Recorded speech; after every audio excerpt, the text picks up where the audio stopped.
7 বার আয়াতুল কুরসি পরে 7 দিকে ফু দিলে আপনাদেরকে জীবনে কেউ আর জাদু করতে পারবে না। জীবনে আর কোনো জিন আপনাদের উপর আসর করতে পারবে না। জিনের সকল ক্ষতি থেকে বেঁচে যাবেন, সকল জাদুটনা থেকে বাঁচতে পারবেন ইনশাআল্লাহ। প্রিয় দিনী ভাই ও বোনেরা, এই আমলটা আপনারা কখন করবেন, কতবার করবেন, কিভাবে করবেন সম্পূর্ণ ভিডিওর মধ্যে বলে দিব।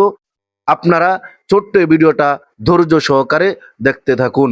আপনারা প্রতিদিন সকালবেলা ও বিকালবেলা, ফজরের পর ও মাগরিবের পর আপনারা যখন ফরজ নামাজ পড়বেন, ফজরের ফরজ নামাজ এবং মাগরিবের ফরজ নামাজ পড়ার পর আপনারা যেই জায়গায় নামাজ পড়বেন ওই জায়গায় বসে আপনারা সালাম ফিরানোর পর সঙ্গে সঙ্গে আয়াতুল কুরসি 7 বার আপনারা পাঠ করবেন।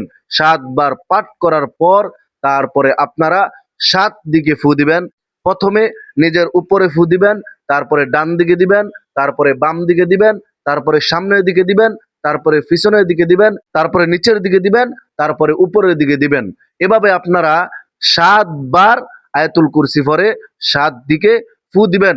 আপনাদের পরিবারের যে লোকগুলো আছে তাদেরকেও যদি জিনের আসর থেকে, জাদুটোনা থেকে বাঁচাইতে চান, তাদের গায়েও এভাবে ফু দিয়ে দিবেন। ইনশাআল্লাহ জীবনে কেউ আপনাদেরকে জাদু করতে পারবে না, কোনো জিন আপনাদের উপর আসর করতে পারবে না।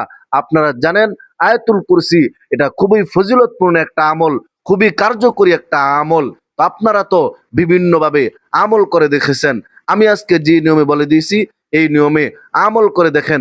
প্রতিদিন সকালবেলা ও বিকালবেলা, ফজরের পর এবং মাগরিবের পর, ফরজ নামাজ পড়ার পর সঙ্গে সঙ্গে জায়নামাজে বসে আপনারা এই আমলটা করবেন। মহিলা মা বোনেরাও করতে পারবেন, পুরুষরাও করতে পারবেন, কোনো সমস্যা নাই। এবং আপনারা আমল করে আপনাদের পরিবারের যে কোনো মানুষের গায়ে ফু দিলেই চলবে, কোনো সমস্যা নাই। ইনশাআল্লাহ আপনারা ফল পাবেন। খুবই কার্যকরী একটা আমল, আপনাদেরকে জীবনে আর কেউ জাদু করতে পারবে না। প্রিয়দিনী ভাই বোনেরা, আজ এ পর্যন্তই। সকলে ভালো থাকবেন, সুস্থ থাকবেন, সকলের সুস্বাস্থ্য কামনা করে এখানে শেষ করছি। আবারও দেখা হবে অন্য ভিডিওতে। আসসালামু আলাইকুম ওয়া রাহমাতুল্লাহি ওয়া বারাকাতুহু।